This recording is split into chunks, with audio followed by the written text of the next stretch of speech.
झांसी में फर्जीवाड़े का ऐसा खेल सामने आया है जिसे जानकर आप भी हैरान रह जाएंगे। सरकारी दस्तावेजों में हेरफेर कर बीमा कंपनी से लाखों की ठगी की जा रही थी, लेकिन अब इस पूरे खेल का पर्दाफाश हो चुका है। झांसी पुलिस की गरौठा थाना पुलिस ने कार्रवाई करते हुए 2 आरोपियों को गिरफ्तार किया है, जो खतौनी में नाम और जमीन का रकबा बदलकर फर्जी दस्तावेज तैयार करते थे। झांसी पुलिस की जांच में सामने आया कि आरोपी पारस नायक और भूपेंद्र सिंह राजपूत मिलकर इस पूरे फर्जीवाड़े को अंजाम दे रहे थे।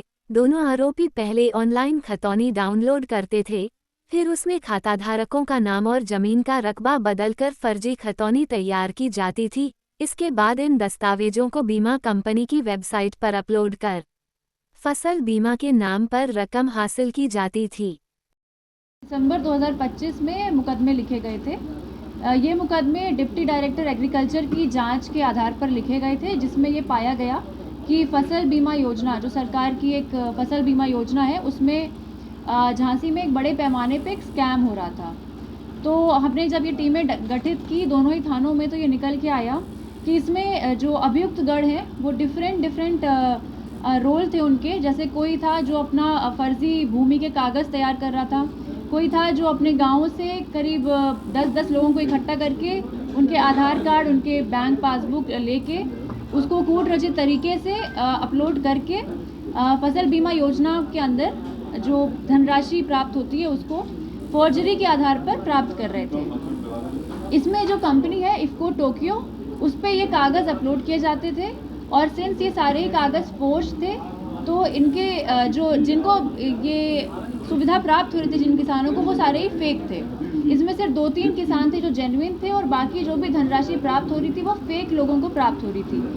तो जब हमारे संज्ञान में ये आया, टीम ने इस पर बेहतरीन काम किया। हमने CDR एनालिसिस किया, हमने जालौन और झांसी दोनों में हमने छापेमारी की, और हमें आज 3 अभियुक्तगण गिरफ्तार किए हैं हमने।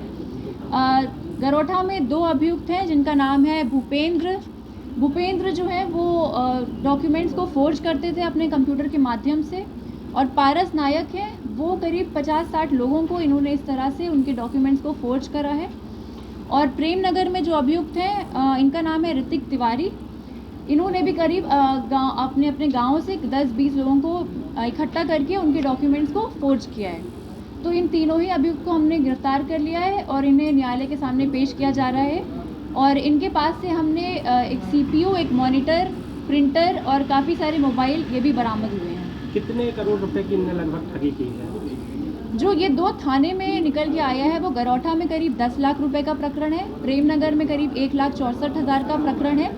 पर ये जो धनराशि है ये अभी जांच में और आगे बढ़ेगी। ये सिर्फ 2 थाने हैं जहाँ पे अभी हमने इन अभियुक्त को गिरफ्तार किया है और ये स्कैम को हमने इसका खुलासा किया है, पर ये जांच अभी और बढ़ेगी। तो ये करोड़ों का मसला है और इसमें जांचें अभी चल रही हैं। एक सांसद के नाम पर भी ठगी हुई, तो वो यही लोग?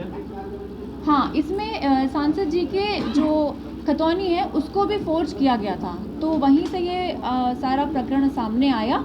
और इसमें जो ऋतिक तिवारी हैं जो अभियुक्त प्रेम नगर से हैं उनको हमने गिरफ्तार किया है। अभी और भी अभियुक्त फरार हैं मैडम? अभी जो प्रकाश में आते जाएंगे जांच में उसको हम गिरफ्तार करते रहेंगे और आपको अवगत कराते रहेंगे।